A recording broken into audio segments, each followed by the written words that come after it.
네, 오후 시간 또 함께 예배할 수 있음이 우리에게 복인 줄로 믿습니다. 우리의 찬양의 고백을 받으시는 주 하나님께서 또 우리에게 신령한 은혜와 복을 더해 주실 줄로 믿습니다. 한번 여러분께 물어볼까요? 사람은 변할까요? 안 변할까요?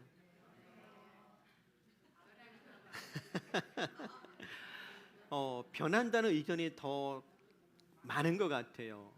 근데 왜 사람은 고쳐 쓰는 거 아니라고 이렇게 말하지요? 그럴 수도 있어요. 어떤 이는 사람이 변한다라고 말하기도 하고 어떤 이는 변하지 않는다라고 말하기도 합니다. 짧은 시간이지만 이에 대해서 오늘 잠깐 좀 생각해 봤으면 싶어요. 먼저 우리가 가지고 있는 생각을 조금 정리할 필요가 있을 겁니다. 우리가 흔히 사람은 변하지 않는다라고 할 때 그 말은 사실 우리의 기질과 성질을 두고 하는 말일 겁니다. 이건 타고나는 거거든요. 쉽게 바뀌지 아니요. 죽을 때까지 안 바뀌어요. 쉽게 안 바뀌는 정도가 아니고 죽을 때까지 안 바뀔 겁니다. 근데 여러분, 중요한 건 이 기질이나 성질이 선한 것도 아니고 악한 것도 아니라고 하는 거예요. 그냥 각 사람에게 하나님께서 고유한 특성을 부여해 주신 것뿐입니다. 그렇다면 사람이 변한다라고 할 때는 어떤 의미일까? 그건요, 성격의 변화예요. 그리고 그 성격이 변화되어지는 중요한 요소 가운데 하나가 뭐냐면 가치관입니다. 사람의 생각이 바뀌고 세상을 보는 눈이 바뀌고 무엇을 중요하게 여기는가가 바뀌면 그 사람의 말과 행동이 달라지기 시작할 겁니다. 그리고 결국에는 그의 삶 전체가 바뀌겠지요. 사실 이것이 성경이 말씀하시는 변화입니다. 성경은요, 우리의 기질을 바꾼다 그렇게 말하지 않아요. 베드로는 베드로의 타고난 기질이 있었습니다. 바울은 바울의 기질이 있었어요. 하나님 그 기질대로 사용하셨던 것을 보게 됩니다. 그렇지만 우리가 성경을 통해서 보는 것처럼 그들의 삶이 변화됐을 때 하나같이 그들의 뭐가 바뀌었느냐? 가치관이 바뀌었습니다. 그로 인해 그들의 삶이 변화가 된 거예요. 그걸 보고 사람들이 이야기하죠. 야, 저 사람 완전히 바뀌었네. 새 사람 됐네. 이렇게 말하는 거예요. 우리가 너무나 잘 아는 말씀이 있죠. 고린도 후서 5장 17절에 보면 그런즉 누구든지 그리스도 안에 있으면 새로운 피조물이라 이전 것은 지나갔으니 보라 새 것이 되었도다. 단순한 문장이 아닐 겁니다. 사도 바울의 경험적인 고백이기도 하고요. 또 우리가 굳게 믿는 바 우리도 그렇게 변하여 새 사람 된 것을 믿기 때문에 이 고백이 바울의 것이 아니라 누구의 것이 된 거예요? 우리의 것 된 줄로 믿습니다. 물론 바울 같은 사람은요, 아주 극적인 변화를 경험한 사람이지요. 반면에 어떤 사람들은요, 오랜 시간을 통하여 변화되는 것도 있습니다. 경우도 있더랍니다. 그래서 중요한 건 사실 속도의 문제는 아니에요. 뭐가 중요하겠어요? 방향이 중요해요. 그리고 무엇보다 중요한 건 뭐냐면 이전 것은 지나갔다는 거예요. 여러분, 과거라고 하는 것, 이전 것이라고 하는 것 사라지지 않습니다. 지워지지 않습니다. 그렇지만 여러분, 과거는 더 이상 현재의 나를 지배하더라 지배하지 않더라 지배하기도 해요. 그 지배하기도 하기 때문에 과거가 더 이상 현재의 나를 지배하지 못하도록 하는 것이 복음이에요. 과거의 나는 죄에 속했어요. 육신에 속했어요. 근데 여러분, 여전히 죄가 나를 지배하고 여전히 육신이 나를 지배한다면 돼요, 안 돼요? 안 되죠. 근데 그 죄의 권세를 깨트렸어요. 육신의 소욕을 깨트렸어요. 누가요? 예수께서. 죄와 사망의 권세를 깨트리셨어요. 더 이상 내가 죄에 과거에 매일 필요가 있더라 없더라? 없어요. 그게 복음이에요. 그게 거듭남입니다. 그래서 여러분, 과거는 바꿀 수 없지만 과거가 더 이상 우리를 지배할 수 없고요. 또 그러하기 때문에 과거를 바라보는 눈도 바뀌어야만 됩니다. 오늘 바울이라는 인물을 통해서 그걸 잠깐 다뤄볼 거예요. 과거를 어떻게 다룰 것인가. 러시아의 소설가이자 극작가였던 막심 고르키라는 사람이 있습니다. 이 사람이 이런 말을 남겼더라고요. 과거라고 하는 마차를 타고서는 당신은 아무 데도 갈 수 없다.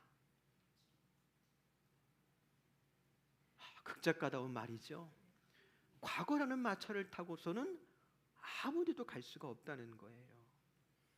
맞습니다. 우리가 과거에 매여 있으면 우린 그리스도의 소명을 이룰 수가 없습니다. 오늘 함께 나누는 말씀을 통해서 과거를 벗어난 새로운 삶을 살아가는 그 은혜를 한 번 더 만끽할 수 있기를 바랍니다. 우리가 잘 아는 것처럼 바울 본래 어떤 사람이었습니까? 네, 그런 사람이었어요. 그렇죠? 바울이 자신을 소개하면서 빌립보 교회에 이런 말을 합니다. 빌립보서 3장 5절 6절 보니까요. 나는 8일 만에 할례를 받고 이스라엘 족속이여 베냐민 지파여 히브리인 중에 히브리인이여 율법으로는 바리새인이여 열심으로는 교회를 박해하고 율법의 의로는 흠이 없는 자라. 이게 무슨 얘기냐면 참 유대인 어디 있어요? 라고 물으면 바울이 저요. 여기 있습니다. 내가 진짜입니다. 내가 진짜 유대인입니다. 라고 대답하는 거예요. 이게 바울의 자랑이었고요. 바울의 프라이드였고요. 바울의 일종의 스펙이었더랍니다. 그는 다른 유대인과 달리 당시 어떤 유대인들이 있었냐면 유대인이 아니었는데 중간에 유대인으로 개종한 사람들이 많았어요. 뒤늦게 할례를 받든지 아니면 할례까지도 아니더라도 난 유대교에 관심이 있어서 유대교로 바꾸는 사람들이 있었거든요. 근데 바울이 이런 얘기하는 거예요. 나는 난 지 8일 만에 할례 받았다. 나는 처음부터 유대인이었다. 율법에 열심히 있었다. 우리 집은 그런 가정이다. 그래서 나는 뭐가 되었다? 바리새인 되었다. 이런 바리새인의 이미지가 뭡니까? 마태복음 보면 바리새인이 어떤 사람이 잘 묘사해주고 있는데요. 마태복음 21장 45절 이하에 보니까 대제사장들과 바리새인들이 예수의 비유를 듣고 자기들을 가리켜 말씀하신 줄 알고 잡고자 하나 무리를 무서워하니 이는 그들이 예수를 선지자로 알미었더라. 무슨 말이냐면 바리새인들은 예수님을 좋아했더라 싫어했더라? 싫어할 정도가 아니고 뭐 하고 싶어 했더라? 잡아서 죽이고 싶었더라. 그게 바리새인이에요. 아주 극도로 예수님 미워하고 반대했던 사람입니다. 그래서 실제로 바울은 어떻게 했느냐? 사도행전 8장 1절 이하에 보니까 사울은 그가 죽임당함을 마땅히 여기더라. 스데반 죽을 때 한 얘기예요. 그날에 예루살렘에 있는 교회에 큰 박해가 있어 사도 외에는 다 유대와 사마리아 모든 땅으로 흩어지니라. 경건한 사람들이 스데반을 장사하고 위하여 크게 울더라. 사울이 교회를 잔멸할세 각 집에 들어가 남녀를 끌어다가 옥에 넘기니라. 이게 우리가 알고 있는 회심하기 전, 변화되기 전 누구의 모습이에요? 바울의 모습이에요. 근데 이랬던 바울이 다메섹으로 예수 믿는 사람들 잡으러 가다가 누굴 만났더라고요? 부활하신 주님 만났어요. 아주 상징적인 사건이 소개됩니다. 그의 눈에 뭐가 있었는데? 비늘 같은 것이 있었는데 이것이 벗어지는 경험을 했더랍니다. 그리고 변화의 새 사람 됐어요. 보지 못하던 것을 보게 됐습니다. 알지 못하던 것을 알게 됐습니다. 믿을 수 없었던 것을 믿게 되었습니다. 말 그대로 이전 것은 지나가고 뭐가 된 거예요? 새 것이 된 거예요. 근데 문제는 뭐냐면요, 바울은 변화가 됐는데 새 것이 되었는데 새 사람 되었는데 문제는 스데반의 죽음에 대한 책임은 지워졌더라 안 지워졌더라? 그냥 있어요.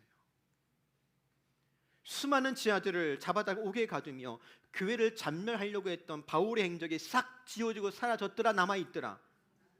남아있어요. 이건 바울이 지운다고 지워지는 게 아니잖아요.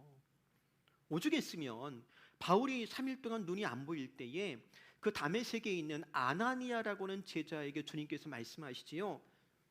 가서 사울에게 안수하고 그의 눈을 보게 해라. 그러니까 아나니아가 뭐라고 그럽니까? 사도행전 9장 13절 이하에 보니까 아나니아가 말하였다. 하지만 주님, 저는 그가 예루살렘에 있는 신도들에게 얼마나 끔찍한 짓을 저질렀는가를 들어서 알고 있습니다. 게다가 그는 이 다메섹에 있는 신도들을 모조리 체포할 권한이 있는 영장을 대제사장에게 받아왔다는 말도 들었습니다. 무슨 얘기예요? 바울의 과거가 지워졌어 안 지워졌어? 안 지워졌어요. 또 바울이 사람이 되어가지고 예루살렘에 올라가 사도들을 만나고 싶어 했더랍니다. 이때 성경이 이렇게 적습니다. 사도행전 9장 26절인데요. 사울은 예루살렘으로 올라가서 그곳 신도들과 사귀려고 했으나 모두가 한결같이 그를 무서워할 뿐 그의 계종을 믿으려 하지 않았더랍니다. 결국 사도는 한 명도 못 만났어요. 다만 바나바의 도움으로 제자들, 요즘 말로 하면 예루살렘 교인들을 만나고 돌아야만 했더랍니다. 즉 사람들이 바울의 변화된 진심을 믿었더라 안 믿었더라? 안 믿어주는 거예요. 그래서 제자들은 여전히 바울을 두려워해서 피했고요. 아이러니한 건 뭔지 아세요? 반대로 유대인들은요, 바울의 변심에 분노해서 바울을 죽이려고 했더랍니다. 그러니까 바울은 결국 여기도 속하지 못하고 여기도 속하지 못해요. 뭐가 된 거예요? 이런 걸 뭐라 그러죠? 박쥐가 된 거예요. 이걸 다른 말로 표현하면 바울의 과거가 그를 붙잡는 거예요. 과거가 발목을 붙잡아요. 한국 영화 가운데 해바라기라고 하는 영화가 있어요. 김래원 씨가 주연을 맡았는데 패러디로도 많이 이렇게 소개된 영화로 제가 알고 있거든요. 전직 조직폭력배였던 오태식이란 주인공 역을 이 김래원 씨가 있는데, 긴 수감생활을 마치고 출소한 다음에 내가 더 이상은 폭력적인 삶을 살지 말아야 되겠다. 그리고 평범한 삶을 기대하고 소망합니다. 온몸에 그려져 있는 그 막 문신 다 막 감추고 살아요. 그리고 자신을 받아준 어머니 같은 존재와 함께 정말 조용하게 살고 싶은데 그게 마음대로 되더라 안 되더라? 안 돼요. 과거의 인연과 지역 조직의 갈등 속에서 점점점 폭력의 세계로 다시 끌려 들어갑니다. 끝까지 거부하고 싶었지만은요, 결국 사랑하는 사람들을 지키기 위해서 다시 한번 폭력을 선택한다는 그런 내용의 영화거든요. 그래서 제가 좀 표시해 놨어요. 이상은 어떻더라고요? 행복하게 이렇게 평범하게 살고 싶어요. 현실은요, 맞아요. 과거를 끊고 새 삶을 살고 싶었던 남자가 결국 다시 그 과거와 맞서게 된다라고 하는 비극적인 이야기예요. 생각해 보세요. 바울인들은 안 그랬겠어요? 예수 믿고 새 사람 되어서 새 삶을 시작하고 싶었지만 믿어주는 사람이 없어요. 또 그를 알던 사람들은 배신자로 그를 여겨서 미워할 정도로 죽이고 싶을 정도로 미워했더랍니다. 내가 만약 이런 상황이었다면 나는 어떤 선택을 했을까요? 우리나라 장수 프로그램 가운데 나는 자연인이다라는 프로그램이 있어요. 이 프로가 망하지 않는 이유가 여기 있대요. 여러분 그 프로 잘 보시는지 안 보시는지 모르겠지만 어쩌다가 이렇게 쇼츠로 올라오는 거 보면 그 산 속에 들어가 사는 사람 치고 사연 없는 사람 있어요 없어요? 다 사연 있어요. 이도 안 되고 저도 안 되니까 어떻게 한다고 그냥 산속에 들어가 혼자 사는 거예요. 어쩌면 바울도 그러고 싶었을지 모르겠어요. 그런데 갈라디아서 1장 17절 보니까 이런 기록이 있습니다. 또 나보다 먼저 사도된 자들을 만나려고 예루살렘에 가지 아니하고 아라비아로 갔다가 다시 다메섹으로 돌아갔노라. 여기 어떤 지명이 나와요? 아라비아. 여러분 아라비아 하면 어디가 떠올라요? 너무 어려운 질문인가요? 사우디아라비아 이런 거 생각 안 나요? 그래서 어떤 사람들은요, 바울이 이도 저도 안 되고 골치 아프고 믿어주는 사람 없고 미워하는 사람만 있으니까 어떻게 했더라고요? 아라비아 사막에 들어가서 3년 동안 머물면서 도 닦았다 이렇게 이야기하는 사람도 있어요. 그런데 여기서 말한 아라비아는요, 나바테아 왕국을 가리키는 것으로 성경학자들은 해석을 합니다. 이 나바테아 왕국이 뭐냐면 기원전 3세기부터 약 서기 106년까지 존재했던 나라예요. 저 유대 땅 밑에 쪽에 저때 존재하는 나라인데, 이 나라는 그 에돔의 수도였던 페트라가 유명한 곳 있죠. 네, 세계 불가사의로 소개되고 성지순례 여행 가면 한 번쯤 들르는 그 페트라를 중심으로 해서 나라를 형성하고 특별히 향료 혹은 비단을 중개 무역해가지고 부를 축적했던 그런 나라예요. 그 나라 사도 바울이 지금 뭐라고 소개하냐면 나바테 왕국을 아라비아라고 소개하는 거예요. 근데 그 땅덩어리가 굉장히 넓었기 때문에 예루살렘에서 다메섹으로 올라가려면 이 나바테 왕국을 지나가야 되는 거예요. 근데 거리상으로는 사실 3년 걸릴 시간은 아니야. 근데 몇 년 걸렸더라고요? 3년 걸려갔다는 거예요. 그렇다면 도대체 바울이 어떻게 갔기에 3년에 걸쳐서 이 나바테 왕국을 지나가지고 다메섹으로 돌아갔을까? 그 3년 동안 뭐 했을까? 성경을 읽어보면요, 사울이 회심한 이후에 바로 뭐 한 줄 아세요? 회심한 다음에 바로 다른 거 안 했어요. 전도했어요. 여러분, 바울이 유대인들에게 죽이고 싶을 정도로 미움을 당한 이유는 딴 거 아니에요. 어느 날 갑자기 사람이 변해가지고 뭐 하기 시작하더라고요? 전도하기 시작하는 거예요. 그러니까 바울은 나바테 왕국을 지나서 다메섹에 돌아가기 전에도 전도했고요, 다메섹 가서도 뭐 했겠어요? 전도했어요. 그럼 나바테 왕국을 지나가는 3년 동안도 뭐 했을까요? 여전히 전도하는 거예요. 물론 전도만 한 건 아니겠죠. 그래서 갈라디아서 1장 12절 말씀 보면 이는 내가 사람에게 받은 것도 아니요 배운 것도 아니요 오직 예수 그리스도의 계시로 말미암은 것이라 라는 고백이 있는데, 이걸 어떻게 이해하느냐? 바울은 구약의 정통한 학자였습니다. 그래서 예수님 만난 이후에 정말로 구약 성경이 예고하고 예언하고 말씀하시던 그 메시아가 그리스도다라고 하는 것을 나름대로 체계적으로 정리할 시간도 필요했겠지요. 그러니까 전도하면서 한편으로는 계속해서 그의 신앙을 어떻게 하는 거예요? 다지는 거예요. 다지는 거예요.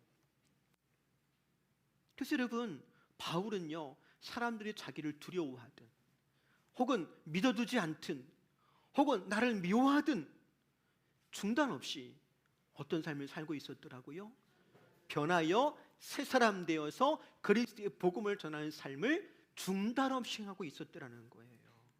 이 말을 달리만 표현하자면 변하여 새 사람 되더니 새로운 삶을 살아가며 있어 중단이 있더라 없더라? 없어요. 후퇴했더라 안 했더라? 안 했어요. 과거가 발목을 잡는 것을 용납했더라 안 했더라?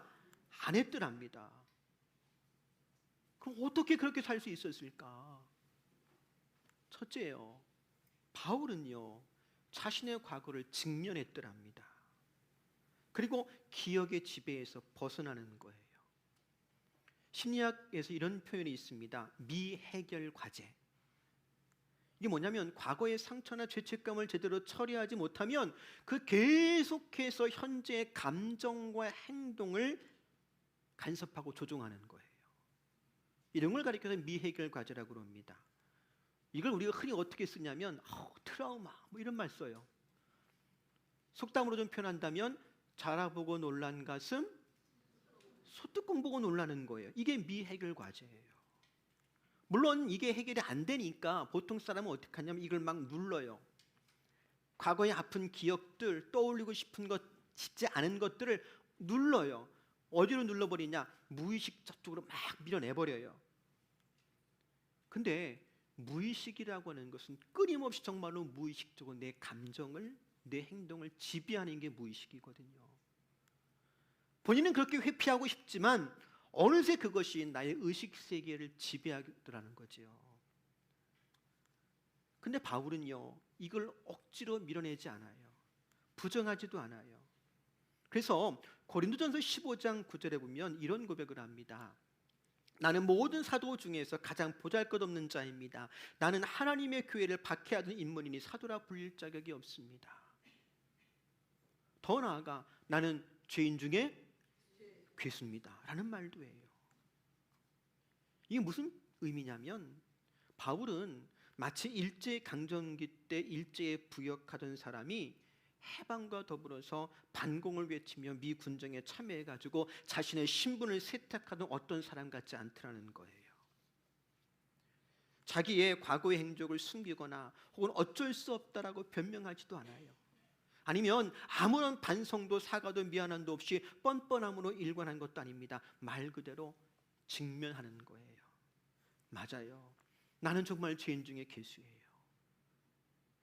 나는 정말로 용서받지 못할 일을 했던 사람들이에요. 그런데 예수님이 나를 만나 주셨어요. 그런 나를 만나셔서 나를 변하여 새롭게 만들어 주셨어요.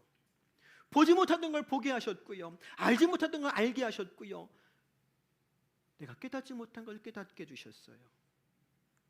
나의 이 어두운 과거를 바꾸어서 새 사람 되게 하신 그리스도 예수의 은혜가 얼마나 큰지요, 그 어두운 과거를 직면함으로 그리스도 예수가 얼마나 크고 놀라운지 그것을 증거하는 도구로 삼았다는 거예요. 사실 이것이 예수님 방법이기도 해요. 기억나세요? 예수님 모른다고 3번씩이나 부인했던 베드로, 욕하며 부정했잖아요. 근데 그런 베드로를 주님께서 찾아오셔가지고 모닥불을 마주대고서는 마주 사이에 앉아서 베드로에게 네가 나를 사랑하냐 몇 번 물어보셨더라고요.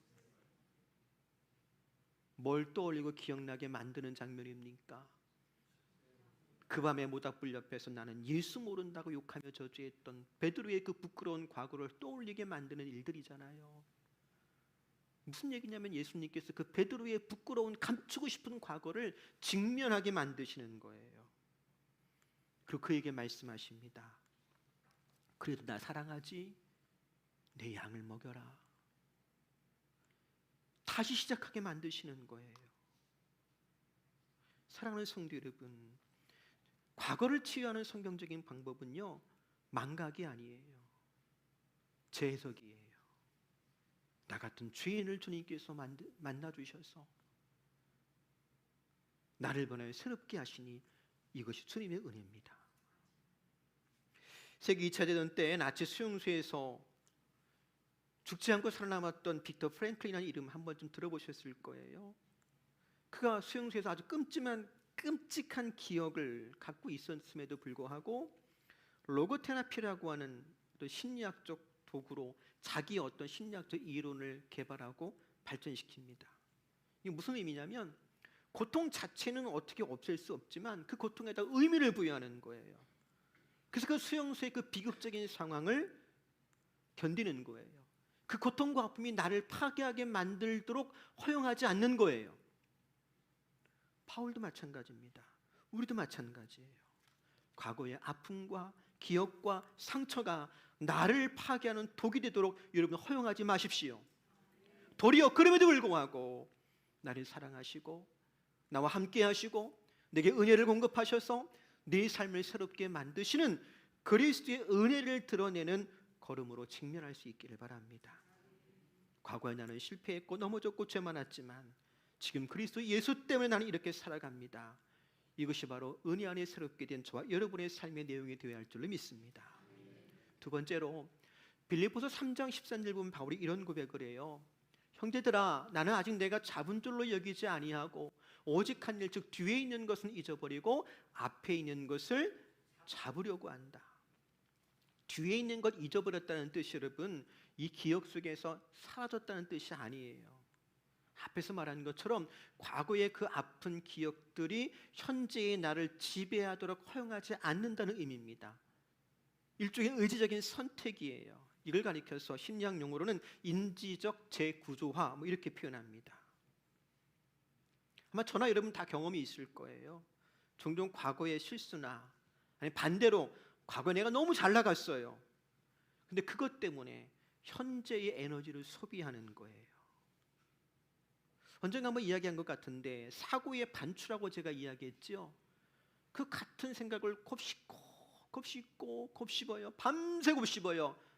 밤을 홀딱 새웠는데 달라진 거 있더라 없더라? 없어요. 마음도 지치고 몸도 지쳐요. 그 과거의 기억은요, 우리의 감정을 그 옛날 과거로 순식간에 돌려놓습니다.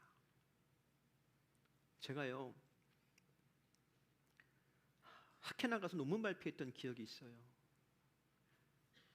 학회 가서 논문 발표하고서는 얼마나 창피당했나 몰라요. 수많은 교수들 앞에서 막 질문해 오는데 답변을 못 하겠는 거예요. 나중에 제가 손들어 버렸어요. 포기했어요. 이게 포기하면 안 되거든요. 다 그걸 디펜스 해가지고 막아내야 되거든요. 반박해야 되거든요. 근데 감당이 안 되더라고요. 그러고서는 터덜터덜 주차장을 내려와 차 타고서는 그때 당진에 있을 때는 당진 내려오는데요. 제가 너무 초라한 거예요. 제 자존심에 상처가 너무 된 거예요. 근데 이게요, 몇 달을요 아내한테 말을 안 했지만 아침에 눈 뜰 때마다 생각이 나요. 세수할 때 거울 보면 그 장면이 그 교수 얼굴이 막 지나가요. 이게 회복이 안 되는 거예요. 꽤 걸렸어요. 잠이 안 오는 거예요. 너무 이게 자존심에 상처가 돼가지고. 근데 남들은 그거 기억할까요? 안 할까요? 안 해요. 뭐 학회에서 발표하는 뭐 박사가 한둘이야. 학회는 1년에 2번씩이나 하는데 더군다나. 거기 머물러 있으면 안 되는데 계속 그걸 곱씹는 거예요. 이게 깊어지면 어떻게 되는지 아세요? 병적인 분석과 집착이 돼버려요. 내가 그때 왜 그랬지? 내가 왜 그때 제대로 대답을 못했지? 내가 왜 그때 반박을 제대로 못했을까?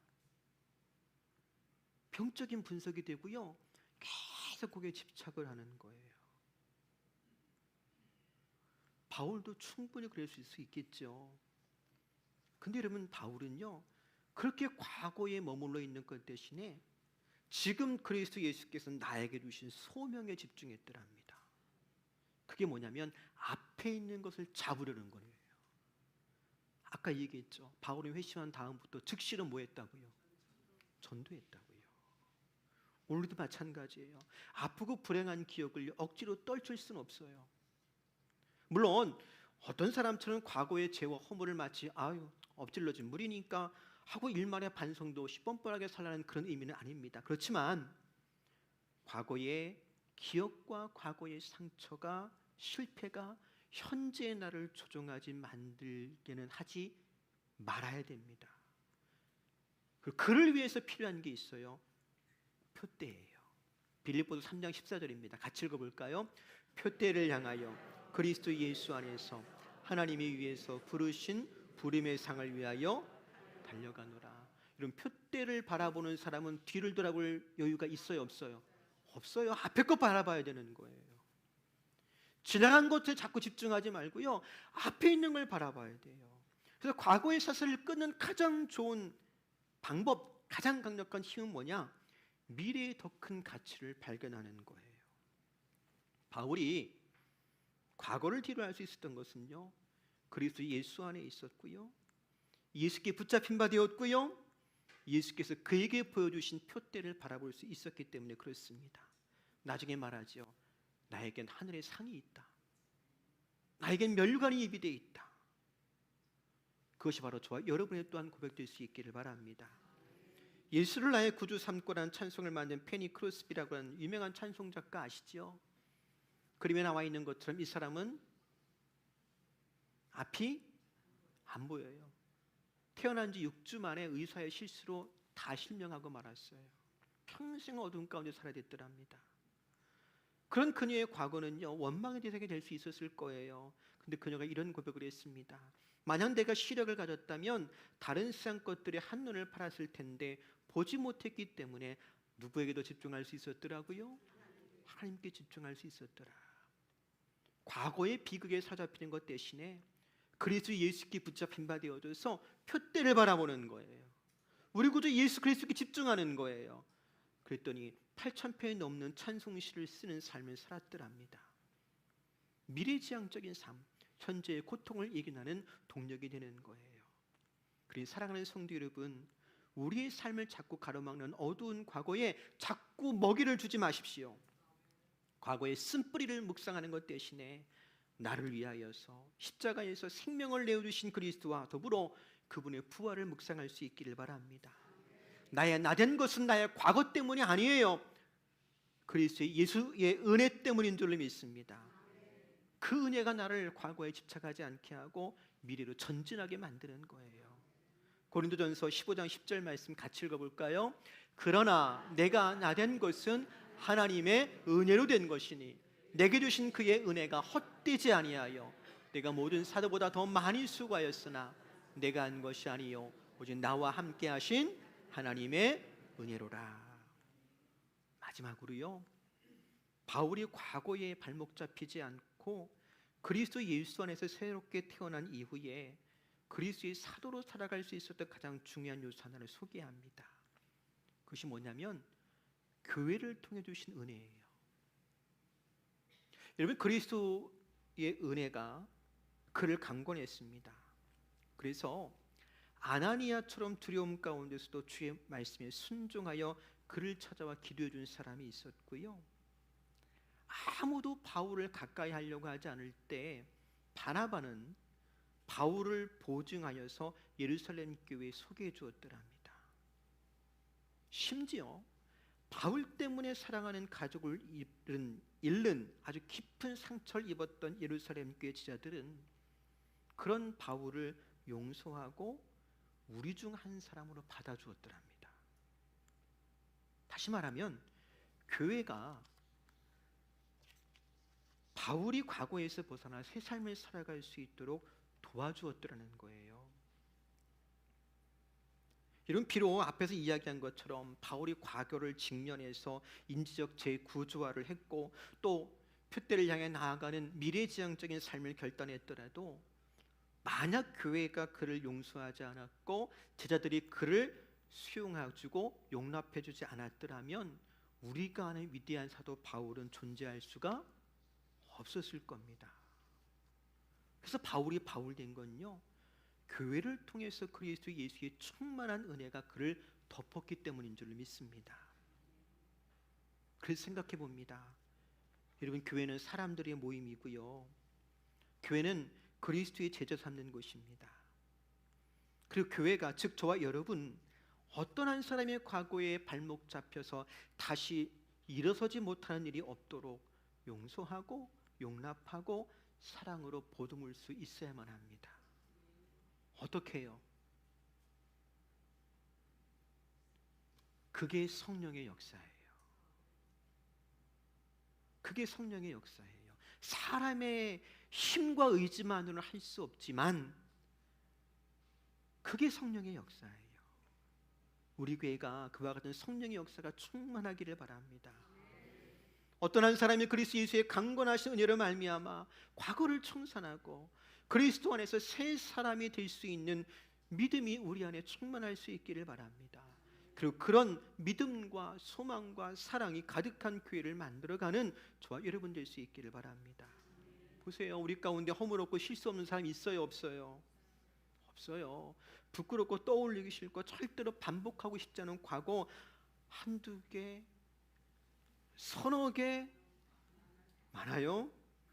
그렇지만 그리스도 예수의 은혜가 우리를 강권하시니 그리스도 예수 안에 있다라고 하면 곧 그리스도의 몸된 교회 안에 있는 것이잖아요, 그렇지요? 바로 이것 그리스도의 품 안에서 다시 시작하는 저와 여러분 될 수 있기를 주의 이름으로 축복합니다. 말씀 정리합니다. 여러분, 과거는 우리 주인이 아니에요. 하나님은 우리의 과거를 지우기보다 그거를 은혜로 덮어서, 과거를 은혜로 덮어서 사용하길 원하십니다. 그래서 어쩌면 부끄러운 우리의 과거일지 모르지만 그것이 끝이 아니라 하나님의 은혜가 시작되는 시점인 줄로 압니다. 나의 나 된 것은 하나님의 은혜로 된 것이다. 이 고백이 저와 여러분의 고백이 되기를 바랍니다. 과거를 은혜의 도구로 직면하십시오. 과거에 집착하기를 거부하고 현재를 선택하십시오. 부활의 주님이라고 하는 표대를 향해 끝까지 달려가기를 바랍니다. 내가 변화된 것, 은혜로 변화된 것을 믿는다면 그 은혜가 내 이웃도 바꾸어 새롭게 하실 것을 믿을 수 있을 거예요. 그 성령의 기대함 속에 미래지향적인 삶을 살아가는 저와 여러분 되기를 주의 이름으로 축복합니다.